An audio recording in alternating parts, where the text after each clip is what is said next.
We now move to Abingdon. Abingdon in the past has been the premier ducted fan event in Europe, and I don't think anybody who's a ducted fan enthusiast has not heard of this event. It is the first event ever held for ducted fan models, the first being in 1981. This year, unfortunately, because of the success of the event through the years and the crowds that were attracted to the event, the station commander, mindful of the security problems prevalent these days in Europe and the large numbers of people who attended the event, unfortunately informed the organisers that the event had to be cancelled. He subsequently relented and made the event a purely invitation only.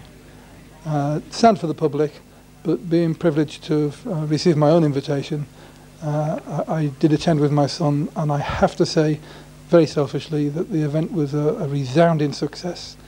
Even at this stage, you can see how many models were available. The numbers were limited to, I think it was 75, and Alex Cornish-Tresdale, who organised the event, was inundated with requests for additional access and tickets to come in. The weather was superb, slightly windy once again from time to time, but an absolutely perfect day. The absence of the public made things a lot more relaxed. People weren't on show, didn't feel stressed, and I personally had an absolutely fantastic day, and people who I've spoken to subsequently all agreed.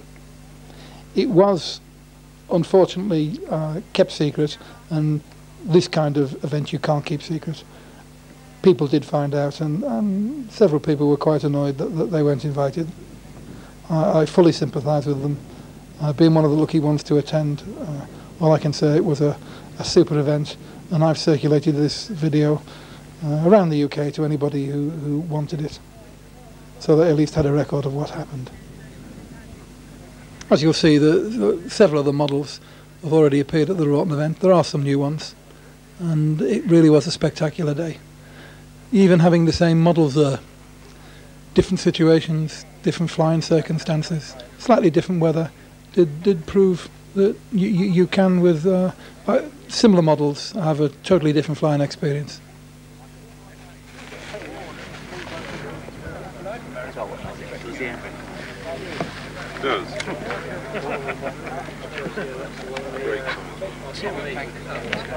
Chris Gould's stable of models again.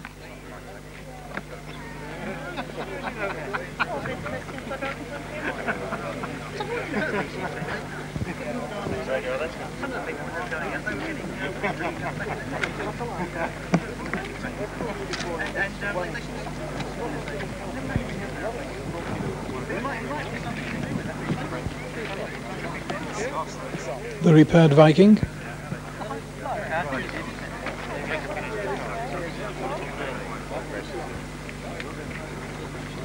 The inevitable Byron F-16 and Meg.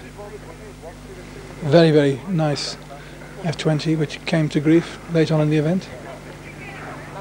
My own personal favourite, the F-1 Mirage, another Thorpe design. Javelin Thorpe design, F-20 Thorpe design,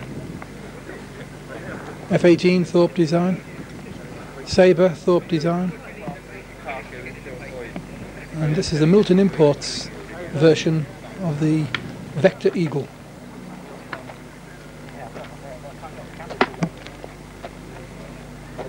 Very nice flying hawk from the Paul Gray plant. Really recommend that model, it's a super job. Flies at about 6.5 pounds. Big A10, slightly smaller A10 from plans, a clutch of Albatrosses.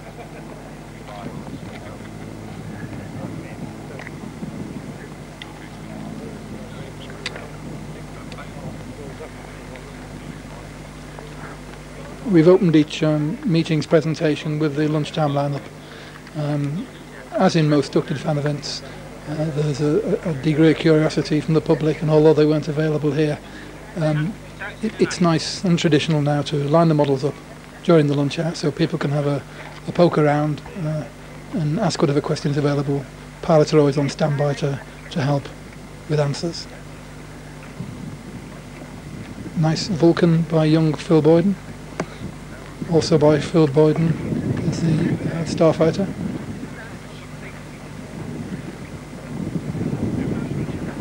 Pim Smith's Fallen Nat. Another F1 Mirage.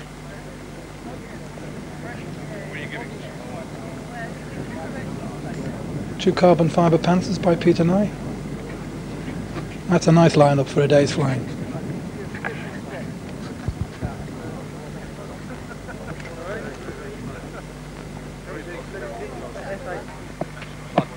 Yes, it probably would be better. The Thorpe brothers insisted on this shot. They're the three Mirage F1s. Mine is the tatty one in the middle.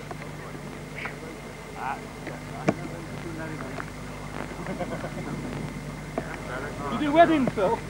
Yeah, I used to do weddings.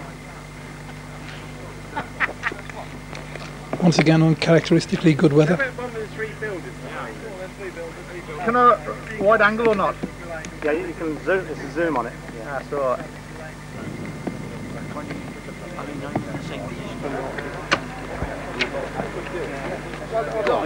I can run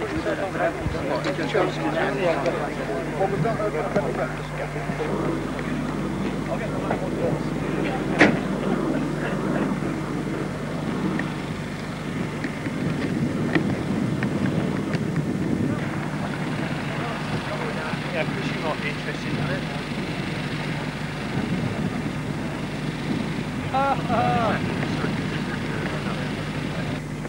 Oh yes, sorry, beg your pardon. Have you checked out man for band? He wasn't brought, he's Russian, yes, right, he's coming up now. The F1. You made with a decent amount of exhaust.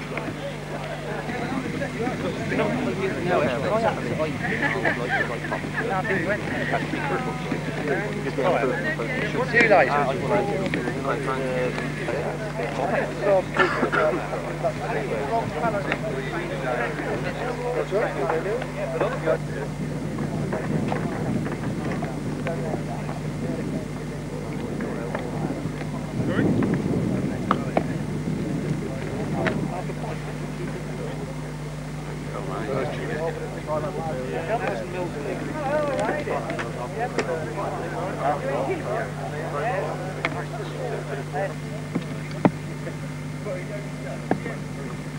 Would you all like to muster by the transmitter controller?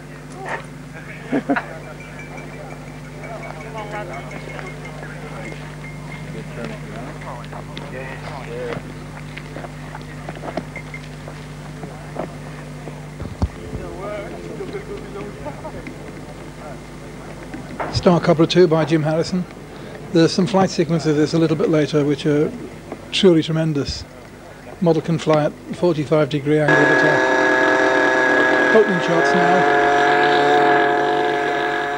This is a PT1 kit of the L39 Albatross. OS-46 tailbacks unit. No internal ducting other than the tailpipe. Very, very good flyer. Romair retracts. Around about 9.5 pounds. Good solid trainer and a very, very nice looking model.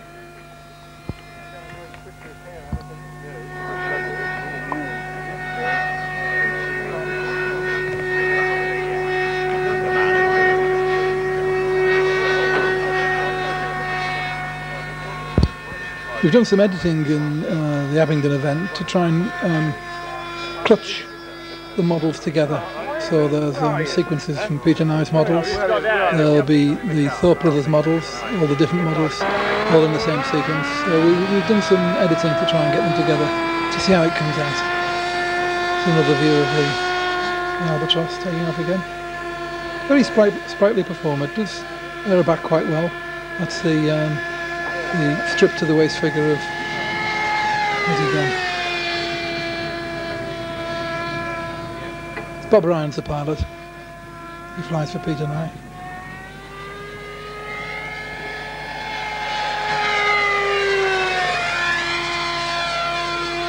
There he is in the white trousers.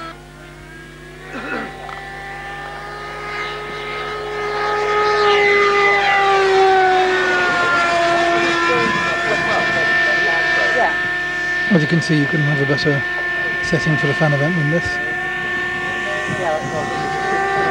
The original home of fan flying, anywhere in the world. In its official form, that is.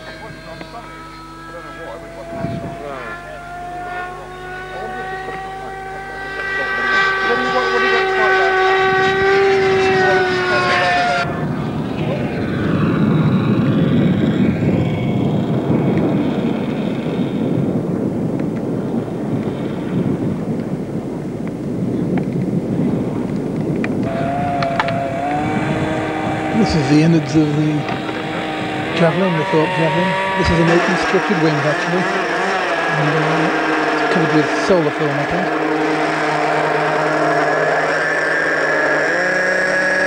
There's Alex Trestrow blocking my view. Paul Thorpe flying, Peter Thorpe is training. Dolly undercarriage.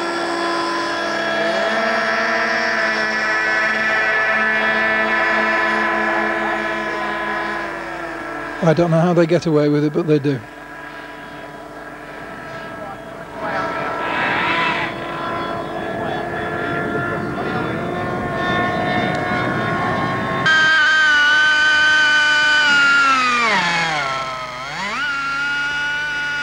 Some detail now on the Harrier. Having said what I've already said about it, there's very little I can add to it. It does have exhaust outlets on the wingtips for stability, and these are controlled by gyros.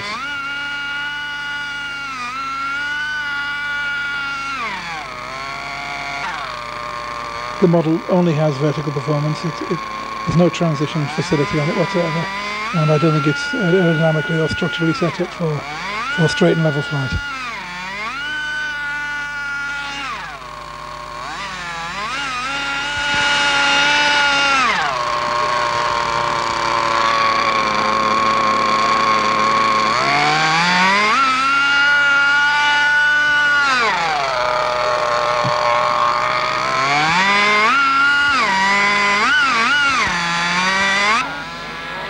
Mike Koskela, the designer, and Nick Moore, the pilot.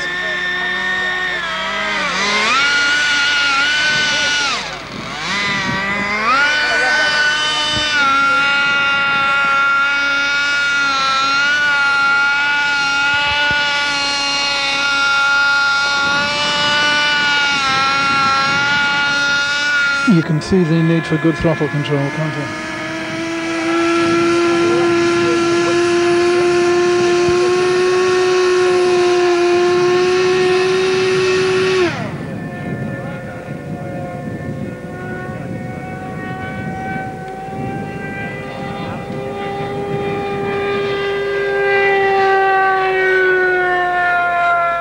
More shots of Red Smith's Lightning, English Electric Lightning.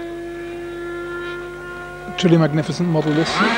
You would have to see the model personally to appreciate the complexity of the design and the courage of just building one of these models, never flying it.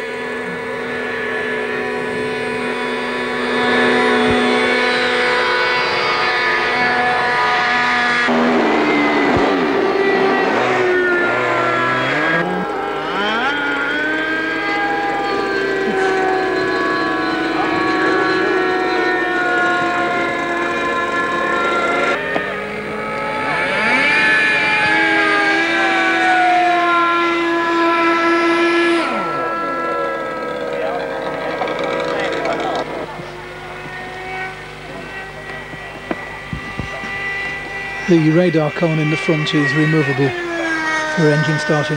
Reg puts a probe down to start it, and that just slides in and locks.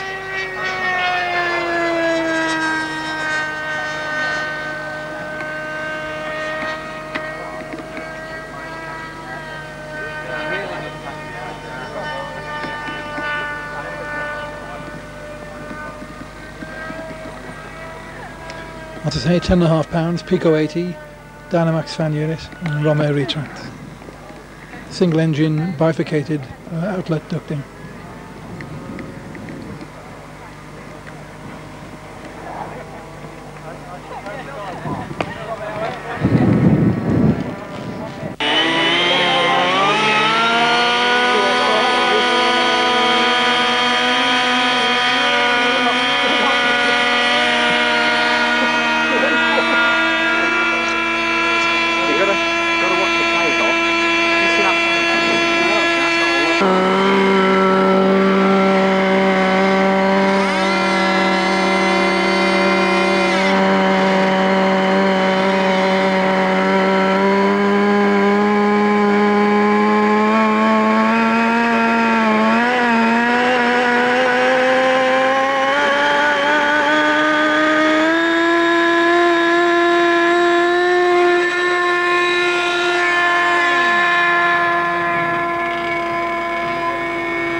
has to be one of the sweetest sounding engines I've ever heard.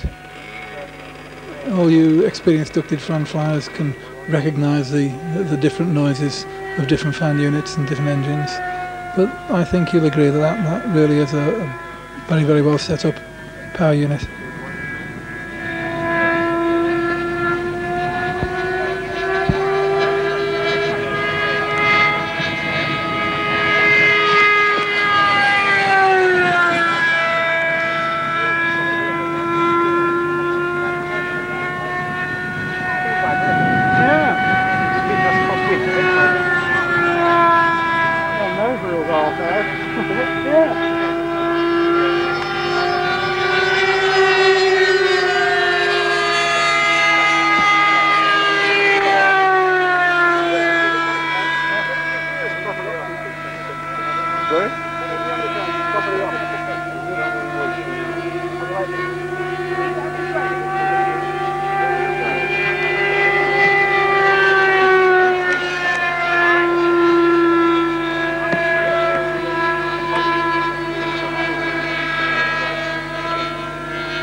Unfortunately, there's a little bit of picture breakup on this section of the video that we were unable to do anything about.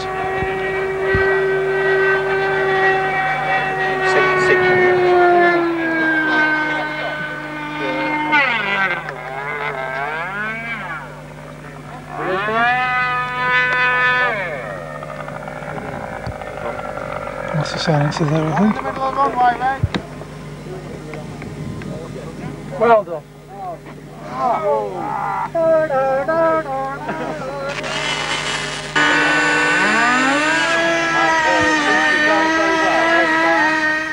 Reggie's other model, the TSR2. This is the, I don't know if it's the repaired version or the second prototype. It's David James interviewing Reg. David owns a small company called Turbofan. They produce several good kits and lots of bits and pieces for the ducted fan industry.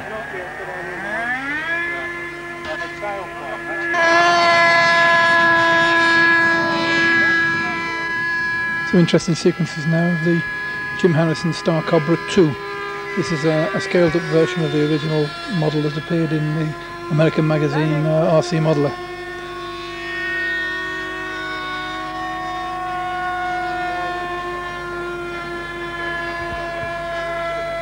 Got an OS-46 with a Turbax unit, weighs 7.5 pounds.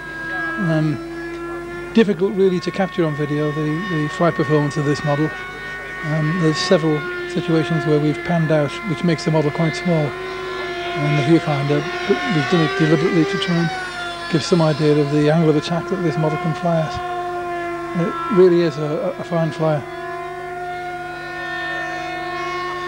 Unfortunately, it can be flown in such a small area of sky that Jim spent 5 or 10 minutes of each flight immediately in front of the pitch and in front of the pits, and it did start to get on people's nerves a little bit.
Not my particular cup of tea, but certainly a fine demonstration of slow, close flying. As you can see by the time, it's mid-afternoon. Not much more flying to do. This is the PT1 Panther, now a couple of years old. Peter uses carbon fibre, that's Peter in the foreground. Carbon fibre fuselage, foam wings. Peter was one of the first guys in Britain to realise the potential of the OS-77 and the Dynamax unit, and adopted this power unit several years ago, and has used it very effectively in most of his models since.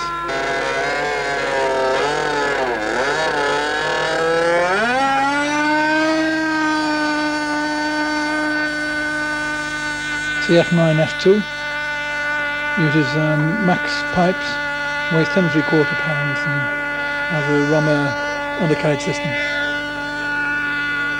There were two models at the show, his own, which was the first one you saw, and this by a gentleman called Mr. Spilsbury.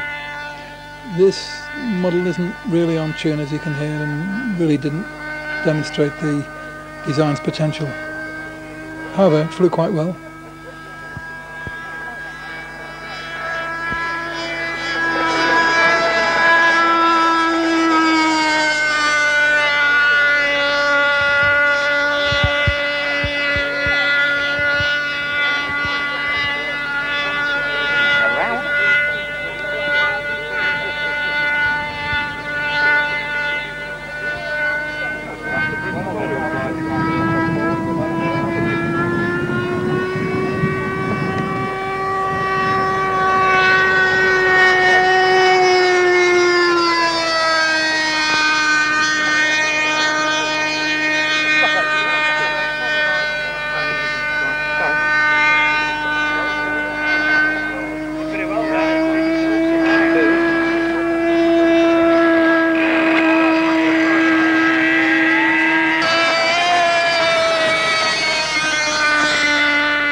This is another model of Peter Knight's, his Phantom.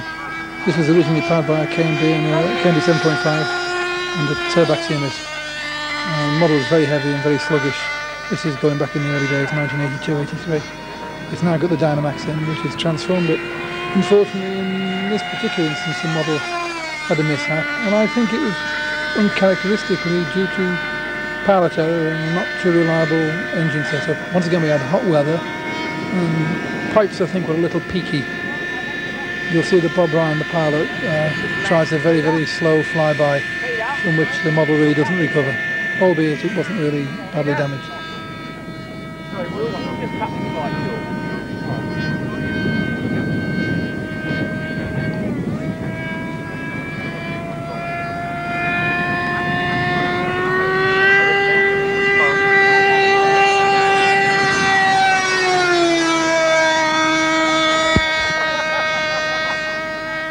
Peter uses glass fibre and foam, and this model adopts those building techniques.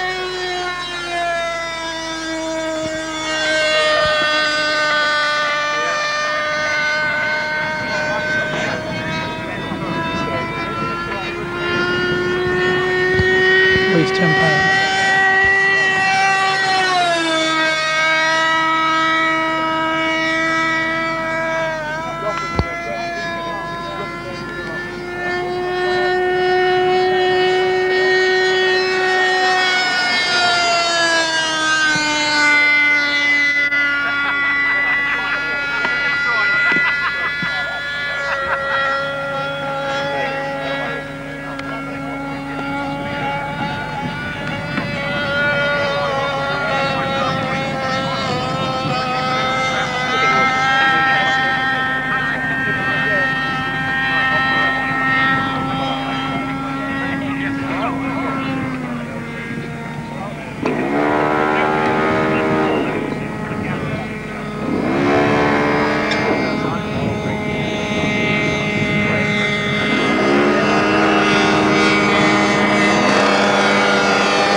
back to the Viking. I was there on the Friday before the air show, and the captain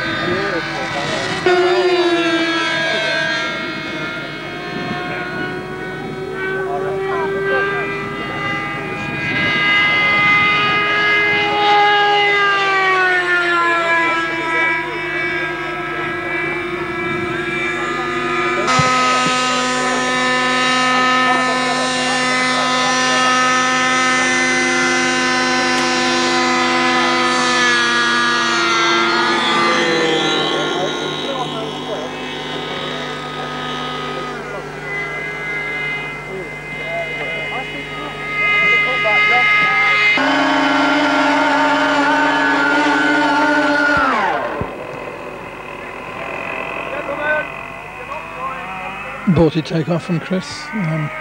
Engine's obviously not on song. Chris had an indifferent day at Abingdon, as you'll see both with this model and his Comet. Chris employs upright mounted engines in all his Biojet units, and that hatch further that he's incorporated in design is very, very useful and gives good access. He uses little ducts to provide additional cooling to the cylinder head. Obviously they're out of the main airflow slipstream of the fan unit.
You can see the model's got quite impressive airborne performance.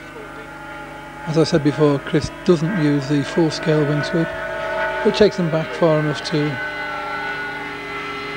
produce the effect.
I don't think there's any substitute for the sheer brute power of the Biojet units for hauling big models around the sky like this.